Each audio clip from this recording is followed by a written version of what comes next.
Férias pra que te quero? Tô eu curtindo minhas férias e já pensando no próximo vídeo que eu ia fazer pra vocês. Pensando uma coisa leve, pensando alguma coisa que pudesse trazer pra vocês um pouco de diversão, distração, lazer, fugir um pouco dessa distopia que todos nós vivemos. Quando eu fui provocado pelo meu orientando de doutorado, Ed Ricardo Soares, que me pediu para eu fazer um vídeo sobre o livro 1984. Eu fiquei no início hesitante porque eu trabalho com esse filme, eu passo esse filme nas minhas aulas de introdução ao estudo da história e eu não queria trazer para as minhas férias este filme para discutir, né? Queria deixar esse filme para discutir mais adiante. Mas coincidentemente eu estava lendo o livro novamente, relendo. Eu li esse livro quando eu tinha 17 anos de idade. E eu estava relendo esse livro agora porque eu passei no semestre letivo suplementar da UFA para os meus alunos o filme, né? Eu indiquei para eles, né? Passei não, eu indiquei para eles o filme de Michael Bradford e eu estava relendo o livro e eu pensei, por que não fazer isso mesmo nas férias? E aí minhas férias vão ficar com este parêntese aqui, graças a Ed, a quem eu mando um abraço aqui, mas eu resolvi fazer um vídeo, né, uma discussão, um comentário sobre o livro e o filme 1984. Você conhece? Vem comigo que no caminho eu explico.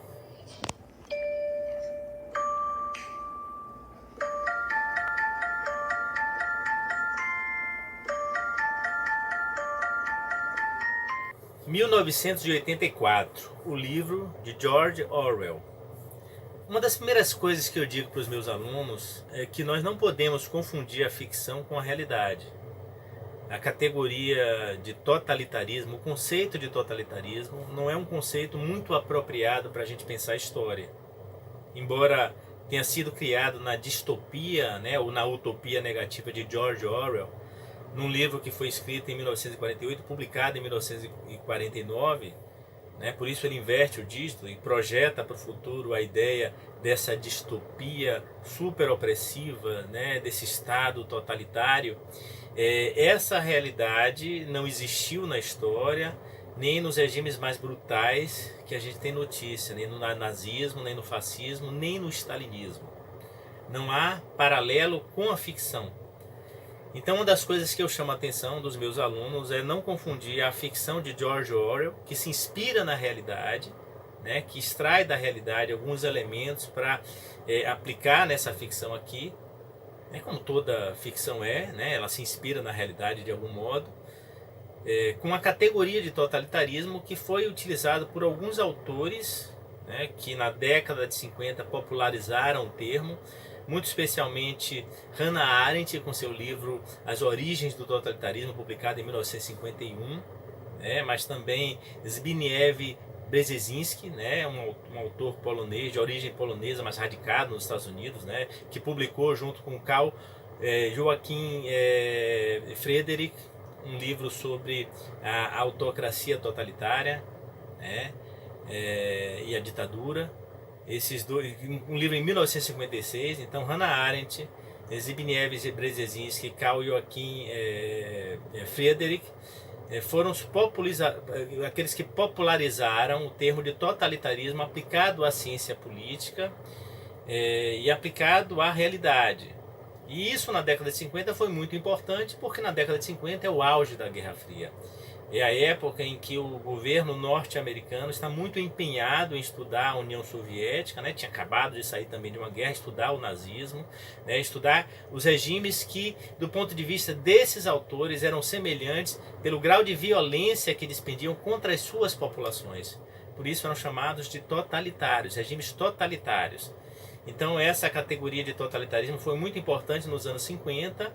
Depois ela caiu em desuso, foi muito criticada pelas suas características taxonômicas, né, de classificação da história. Os processos históricos são muito distintos. Por exemplo, a Hannah Arendt, nas origens do totalitarismo, ela iguala o regime nazista ao stalinismo.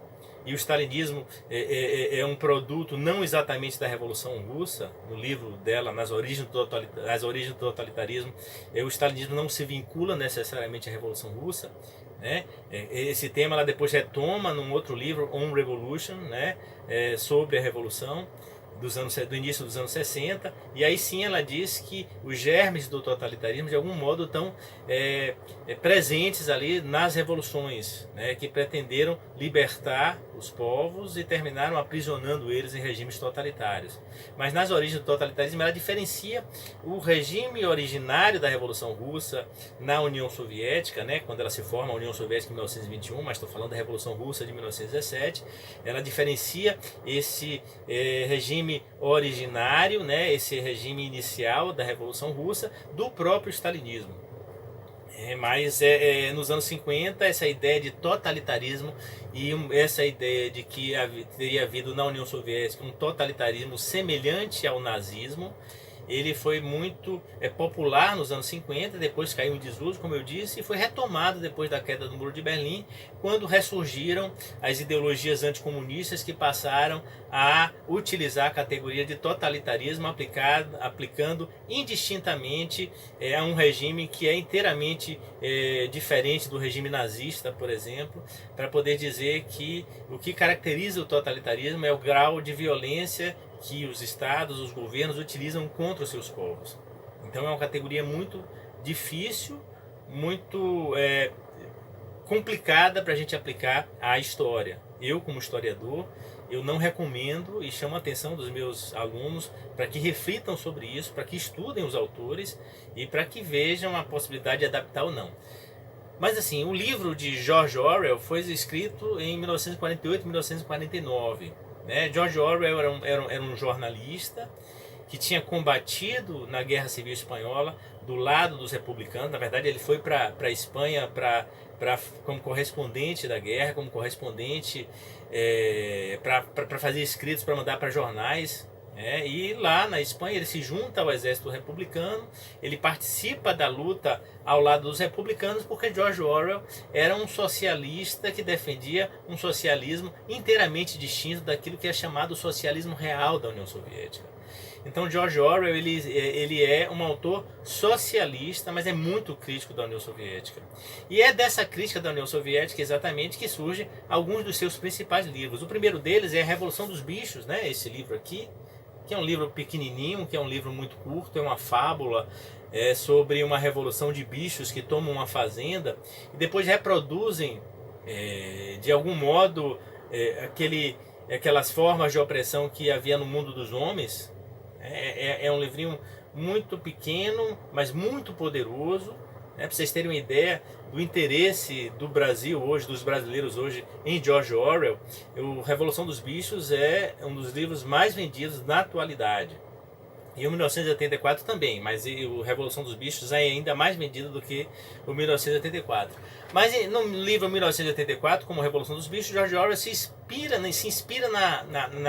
no regime soviético para desenvolver uma crítica violenta àquilo que lhe parece ser algo muito estranho ao socialismo que ele defendia. George Orwell tinha ligação com o socialismo da oposição de esquerda, o socialismo de Trotsky, que tinha sido expulso da União Soviética e que tinha sido assassinado no México a mando de Stalin. Mas o que é o livro exatamente? O livro de George Orwell é um livro que se passa no futuro do passado nosso, no passado do que nós estamos vivendo, esse futuro de George Orwell, nosso passado, que é o ano de 1984, e a Terra está dominada por 3 grandes estados. Esses estados são estados continentais que estão em guerras permanentes.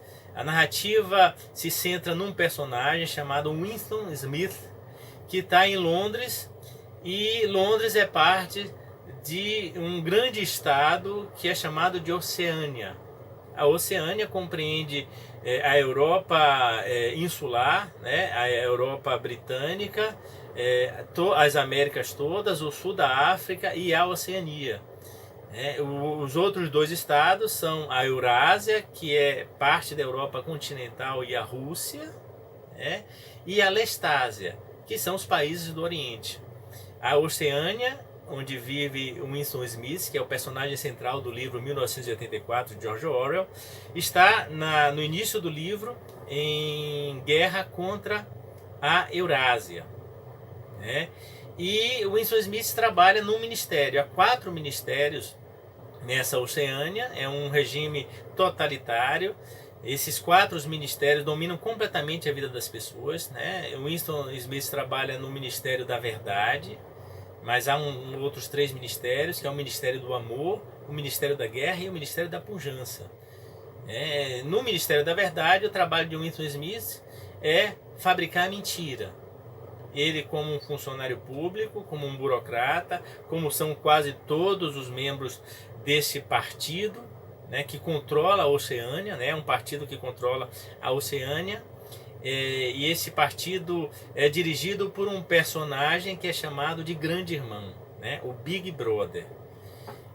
O partido controla a vida das pessoas e existem 2 castas no interior desse partido, uma casta mais privilegiada, que é a alta burocracia, chamado o partido interno, né? O partido que controla a outra parte do partido, que é o partido externo, que é a casta que pertence ao Winston Smith, né? Que é o baixo escalão do partido, e todos são controlados pelo Grande Irmão, que tem na casa das pessoas, nos espaços públicos, em toda a cidade de Londres, as teletelas. As teletelas não apenas exibem durante todo o dia uma programação baseada em informações sobre guerra, em estatísticas sobre a produção, né? Quase todo o tempo falsificando os dados todos, como também a teletela, ela também vê os cidadãos. Ela fiscaliza, ela vê o que está fazendo. Então a atmosfera em que vive o Winston Smith é uma atmosfera repleta de medo, uma atmosfera de profundo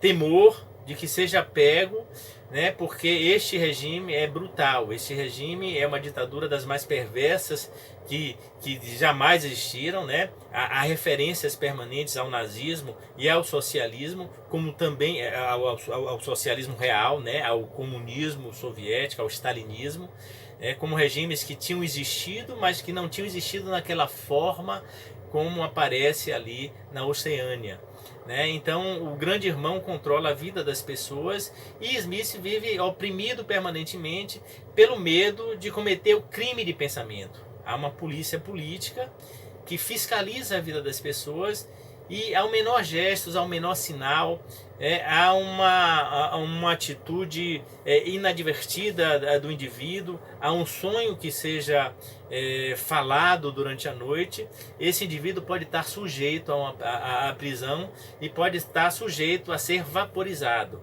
né? Smith, que trabalha no Ministério da Verdade, que é um setor responsável em fabricar todas as mentiras desse regime, inclusive a guerra que começa contra a Eurásia, depois passa a ser a guerra contra a Lestásia, e o trabalho do Ministério da Verdade é fabricar a ideia de que a Oceânia sempre esteve em guerra contra a Lestásia, nunca teve em guerra contra a Eurásia, né? Depois a guerra volta a ser contra a Eurásia de novo, e o trabalho do Ministério da Verdade é novamente fabricar uma outra verdade.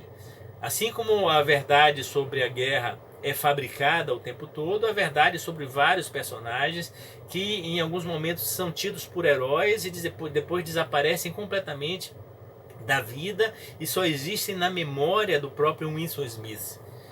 E o Winston Smith passa a desconfiar, inclusive, se ele tem lembranças reais ou se essas lembranças são ilusões que foram criadas pela sua memória, já que não há nenhuma informação comprovada em registros históricos, porque justamente o Ministério da Verdade está encarregado de fabricar e de exterminar todas as evidências existentes sobre aquele passado que se quis dar cabo, que se quis desaparecer por completo.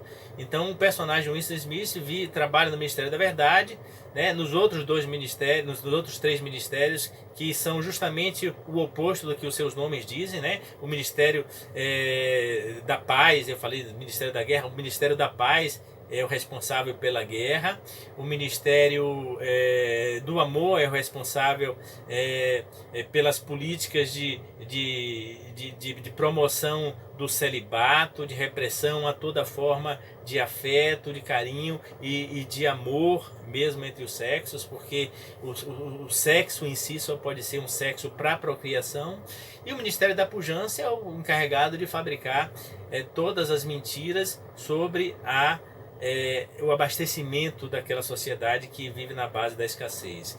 Então, além dos membros do partido, existe uma parcela imensa da população que são chamados de proletários, os proletas, como está nessa tradução aqui de Fernando Veríssimo, né, uma das últimas traduções, é a última tradução, né, há várias traduções no Brasil, há várias edições de 1984, essa é uma das últimas, aliás é uma edição comemorativa que saiu agora no final de 2019, né, o George Orwell morreu em janeiro de 1950, 7 meses depois de publicado o seu livro, o 1984, né? Então nessa edição aqui, traduzida por Fernando Veríssimo, há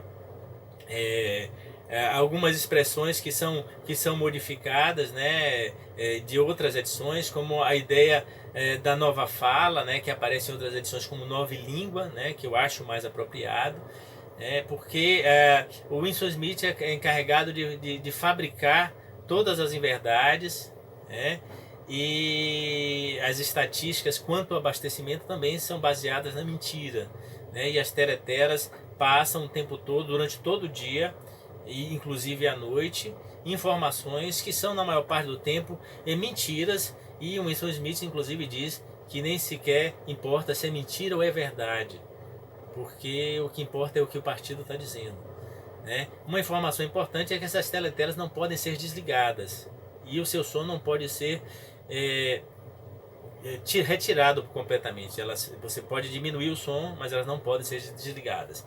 Então a história se passa neste país, na Oceânia, onde o Winston Smith vive desconfiado de tudo, né, desconfiado do seu próprio pensamento, né, do duplo pensar, do duplo pensamento, que é uma característica dessa sociedade que desenvolve uma nova linguagem, que desenvolve uma forma de expressão que pretende eliminar por completo a vida como ela existia até então. Então há várias edições de nova língua, né? O Winston Smith tem acesso à 9ª e depois vai ter acesso à 10ª edição da nova língua, e o Winston Smith começa a desenvolver um descontentamento que pelo que a gente percebe está presente nele, né? E esse descontentamento permite a ele, acessando as áreas do proletariado, né? O proletariado compõe cerca de 90% da população, mas vive à margem, são os segmentos mais excluídos, né? E até por isso usufruindo de uma maior liberdade, porque os membros do partido são todos controlados, né? E Smith compra numa loja do proletariado um pequeno caderno onde ele começa a anotar um diário na sua casa, num espaço que é um ponto cego onde a teletela não consegue lhe alcançar. Então o Smith começa a anotar nesse diário e vai fazendo uma série de rabiscos, já pressupondo que ele está cometendo um crime, já sabendo que ele está cometendo um crime de pensamento. E a condenação para o crime de pensamento, além da tortura, porque ele sabe que todos os personagens, antes de desaparecerem por completo, de serem vaporizados, de serem eliminados, de serem apagados da história, eles sofrem a tortura e confessam seus crimes. Eles são submetidos a uma total desmoralização pública antes de desaparecerem por completo. Então os Smith começa a notar e trava contato com um outro personagem que é Julia, que trabalha no Ministério do Amor, né, e que é parte da Liga Juvenil Antissexo. Ele no princípio tem muita desconfiança de Julia, acha que ela é uma espiã e que está ali espionando, mas depois ele trava um relacionamento com ela e desenvolve uma relação com ela que conduz, que é o fio condutor de toda a história. Então, além de Winston Smith, tem Julia, né, que é essa parceira do personagem Smith, e O'Brien, que é um membro da alta cúpula do partido, que ele acha que é alguém que faz parte da confraria, que seria um segmento da resistência, né? Neste estado, né, nesse estado continental, neste país imenso que é a Oceânia, durante a semana 2 minutos de ódio em que os membros do partido vão ver filmes, né, que relatam a guerra que está acontecendo, relatam dos personagens que são os traidores, né? Há um traidor em especial que é Emanuel Goldstein, que é muito importante no livro aqui, porque o Goldstein é um personagem que é o oposto do Grande Irmão, é alguém que tinha feito parte da Revolução na origem, depois tinha sido caído em maldição e tinha sido excluído do partido, tinha sido expulso e agora era alguém que devia ser odiado por todos. Então há, durante cada semana, né, os 2 minutos de ódio, e há durante um ano a semana do ódio, onde além de você ter o direito de externar seu ódio às potências que estão, a potência que está em guerra contra a Oceânia, né, que pode ser a Eurásia ou pode ser a Lestásia, ela vai variar, né, e quando é uma, a outra em tese é amiga, né, você também odeia, né? Você também expele o seu ódio num momento assim catártico contra os traidores, especialmente Emanuel Goldstein, que é esse personagem que supostamente faz parte de uma confraria que Winston Smith imagina que conspira e que pode ser o caminho para derrubar aquele regime despótico, aquele regime opressor. Né? É óbvio que para quem conhece um pouco da história recente do mundo, sabe que o George Orwell está fazendo referências à União Soviética sob o stalinismo, né? Como eu disse aqui, um regime para o qual Orwell foi bastante crítico, né? Especialmente pela sua ligação com Trotsky, né? Na Guerra Civil Espanhola, Orwell integrou milícias ligadas ao POUM, que era o Partido Obreiro de Unificação Marxista, né? O Partido Operário de Unificação Marxista, que era dirigido por Andreas Nin, que era um militante com relações com Trotsky, né? E George Orwell tem essa ligação com a oposição de esquerda e com o trotskismo, que faz com que ele tenha uma visão muito crítica do socialismo real, do socialismo soviético, do stalinismo, portanto. Mas George Orwell nunca deixou de ser um homem de esquerda, uma pessoa que militou nas hostes da esquerda e que morreu se assumindo como alguém de esquerda. Então George Orwell faz essa distopia aqui, essa utopia negativa, que é um dos livros mais fabulosos, mais brilhantes da história da humanidade. Há um filme sobre o assunto que é muito importante. Eu acho que o filme é muito subestimado, né? Não vejo muitas referências ao filme em muitos lugares. É um filme de Michael Radford, é um filme britânico que tem John Hurt no papel de Winston Smith, Richard Burton no papel de O'Brien e Susanna Hamilton no papel de Julia. Esse filme vale muito a pena ser visto. É um filme que eu passo para os meus alunos.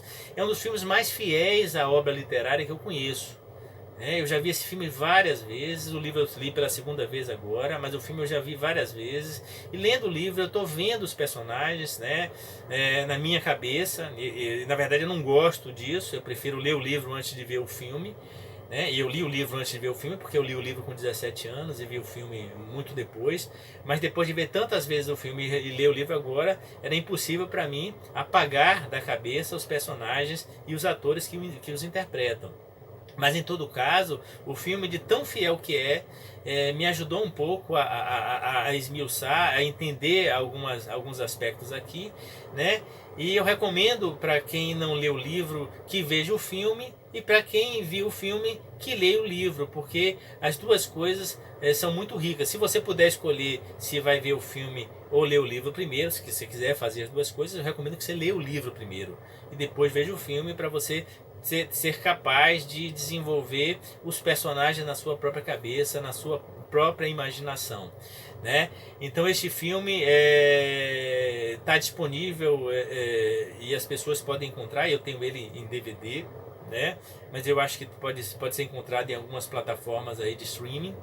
E é um filme muito fiel ao livro, né? Quem não quiser ler o livro pode ver o filme.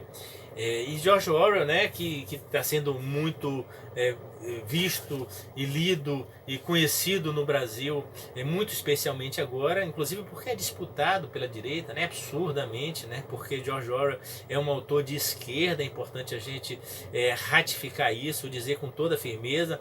George Orwell era um socialista, ele lutou pelo socialismo, ele lutou contra o fascismo. Inclusive ele tem esse outro livro aqui, né, sobre o fascismo, o que é o fascismo e outros ensaios, né, que é parte da atividade de jornalista dele. E um outro livro aqui, né, que é Verdade, né, que são escritos deles, que são retirados de alguns livros em que ele fala da verdade, inclusive do livro 1984, porque esse autor passou a ser um autor dos mais importantes em virtude do momento que a gente vive no mundo, né? Um momento em que é quase uma distopia, mas apenas dizendo para você, chamando a atenção de que essa distopia que a gente vive hoje, por mais que ela nos oprima, né? Por mais que ela nos crie dificuldades, ela não é nem de longe igual à distopia do livro 1984. E a gente espera, deseja e vai lutar para que nós nunca cheguemos a este ponto, né? Eu sou Carlos Zacarias, professor do Departamento de História da UFBA.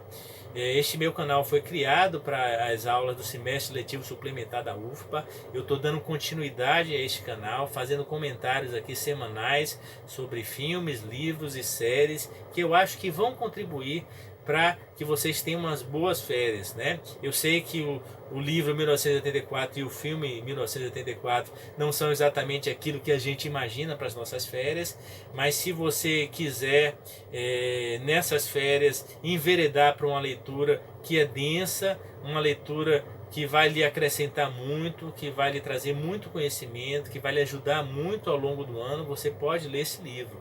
Mas se você estiver interessado em sombra e água fresca e praia, né, para os que vivem em Salvador, como eu não recomendo que façam a leitura deste livro agora e nem que vejam o filme agora, porque tratam-se de obras muito pesadas, muito difíceis de atravessar. E se você tiver alguma dificuldade em lidar com a ficção em relação à realidade, eu sugiro que deixe isso de lado e veja isso depois. Então, para quem gostou desse conteúdo, eu peço que compartilhe esse vídeo, que se inscreva no canal, que ative o sininho, que deixe o seu like aqui. E se quiserem fazer como o meu orientando de doutorado Ed Ricardo Soares, deixe no seu comentário alguma sugestão de livro, de série ou de filme para eu comentar, e se tiver ao meu alcance, eu vou fazer isso com todo prazer, com todo gosto.